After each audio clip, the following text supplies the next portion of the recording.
跌倒分很多程序，就是艾尔莎1000.0、1200.0、1300.0、20000.0。我跟你讲，我这人拽在所有的闺蜜都没有比我聪明。艾尔莎。Hello， 大家好，我是艾尔莎，今天要跟大家好好的讨论怎么样跌倒。这世界太多人在讲怎么样站起来，怎么样跑跳蹦的追向成功，就是没有人来好好跟你讨论失败学。所有的成功明明就是要跟一连串的失败绑在一起垫高，你才能做最好的成功啊！但为什么没有人去好好讨论怎么去跌倒，还有怎么样去失败？就是这个失败的过程，怎么样从中去找到养分，奠定下一个更好的自己。我个人呢，因为已经跌倒过够多了，所以我从中能养成自己的一套 SOP， 帮助我的人生一直成为艾尔莎1000.0、1200.0、1300.0、20000.0，自以为非常的高度。但是呢，我自己个人认为呢，我在每一次的跌倒里面，我都可以从中自我探索，更认识自己，然后从中去找到优化的方向，为下一个人生篇章做新的目标设定，然后就真的往前冲，然后有方向的去执行，这样子我的人生其实就是会很顺遂的一直往前走。所以呢，大概念上我的人生是很多挫败，可是大方向上我的人生因为我的掌控度而可以更好。今天我就要把这个方法分享给大家。那我最近呢跌倒的几项事件里面，我觉得最大的也是我当时真的是最难过，然后比较难站起来的两个点。第一个就是当年我在25岁去新加坡工作以后，过了几个月就直接离职。那个离职当然也不是我自愿的，就是我跟老板处的真的不好，很爱跟老板吵架，然后每次吵到最后呢，就真的没有一个下文。当时的我情绪控管不是很好，然后算是职场的新鲜人这样的感觉，就是真的不太知道怎么做事情。回顾我觉得那时候真的是蛮差劲的，很多东西可以优化啦。第二个呢，是我3年前跟我的前合伙人就是分家，因为他做了一些疑似违法的事情，以至于现在我们就没有联络。那当时的这一个转换，人生转折对我来讲非常的杀伤力十足，因为我就是有把我的前合伙人当成我的重要家人，连我家人都把他当家人，所以那个分家并不只是一个商业的分开，而是一个很紧密的情感，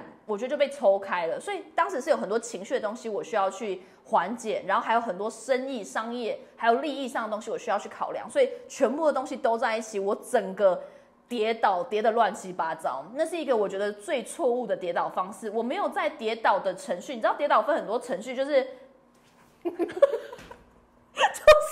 你会有一个过程，然后你在这个过程里面就是可能1、2、3秒各自描述是代表什么，所以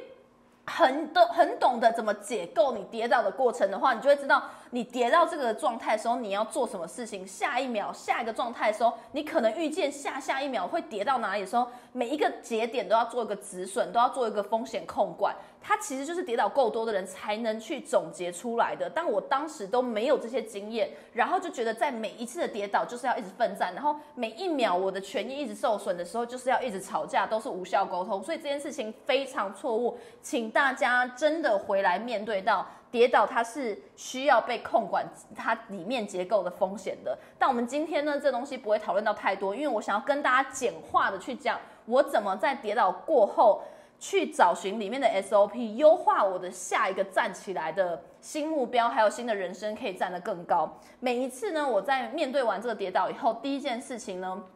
我就一定会去找出这个结果背后的真正原因。我讲的是真正的原因，就不要跟我讲说我被劈腿了，这就是真正的这个感情结束的原因，这不是真正的原因，这是一个表象，表象不是真相，好不好？我们去看破，真正去找真的本质，就是说他确实是渣，他确实是劈腿，这是事实，可是到底是什么东西让这么渣的人可以在你身边真正伤害到你？是因为你无意识，还是你过度相信他，还是因为你恋爱脑，还是因为你一直以来对什么东西都不安稳？我不是说要去检讨你自己，他当然是渣，他当然是坏，但是我们可以从这样子的结果里面找更多的因素，更多的原因去探讨出自己在这个内容、这个结果里面有哪些东西还是可以去让你更了解原本认知的你跟真正的你其实是不一样的。找出这个差距，你就知道优化的破口在哪里。所以，例如说刚刚是感情，那再例如说合伙生意，我也可以直接说我前合伙人就是烂啊，然后他就是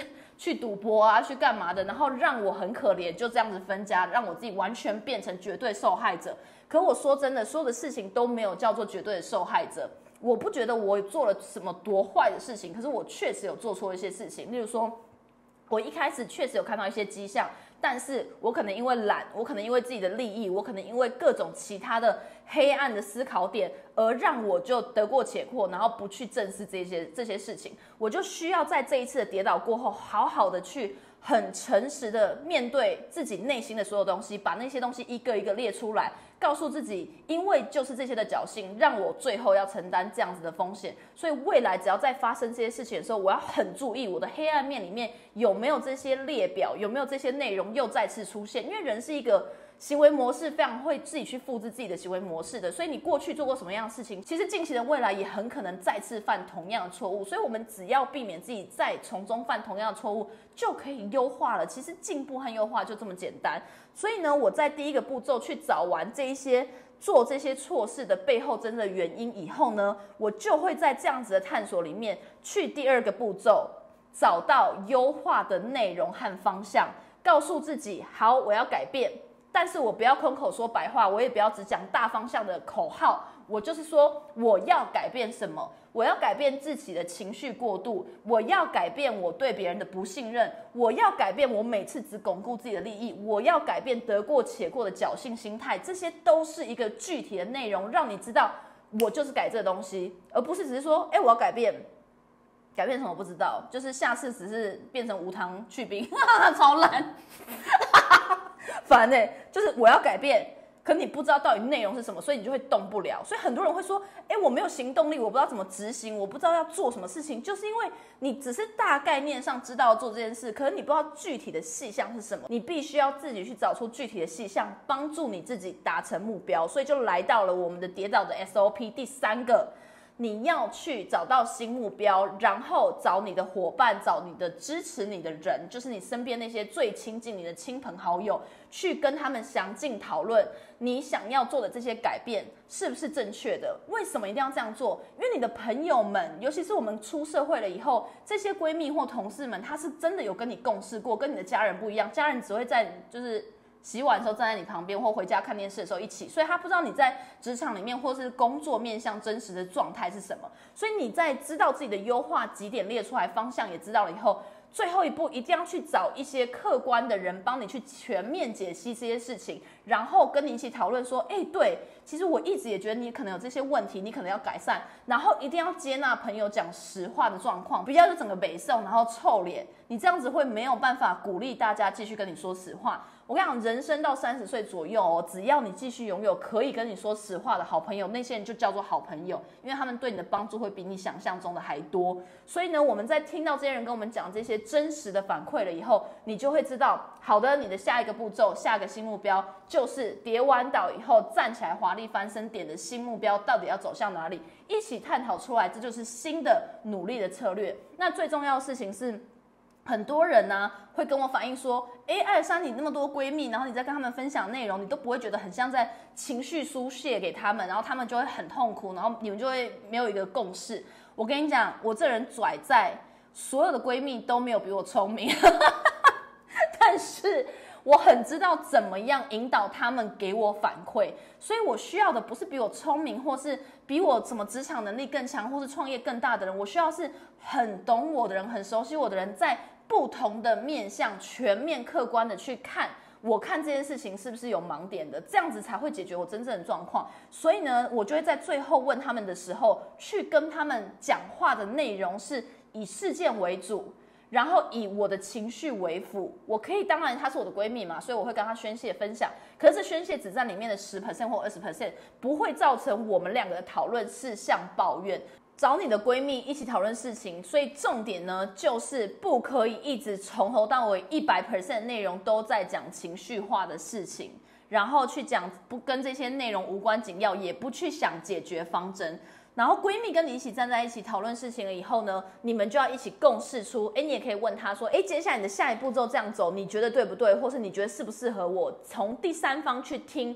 一个新的建议，然后我们的共同方向是把你推向站起来的路径上。这样子的话，你们才会是一个有效的讨论、有效的沟通，不会浪费彼此的时间。大家年过30或是多少时间？我现在今年要35岁，真的不能太浪费时间，好不好？大家彼此闺蜜在一起是要 chill 和舒服、很享受的，不要把过多的情绪一直宣泄，而且是无意义的宣泄在彼此身上，这样其实是非常没建设性的事情。所以呢，以上就是我自己整合出来3个步骤，在你跌倒的时候呢，可以赶快做的一些统整事项。那这些统整过后呢，就能让你造就下一次谷底翻身的超能力。希望大家可以跟艾尔莎一起拥有站起来的超能力，我们就一起跌完倒，然后再继续站起来。你这是综艺摔。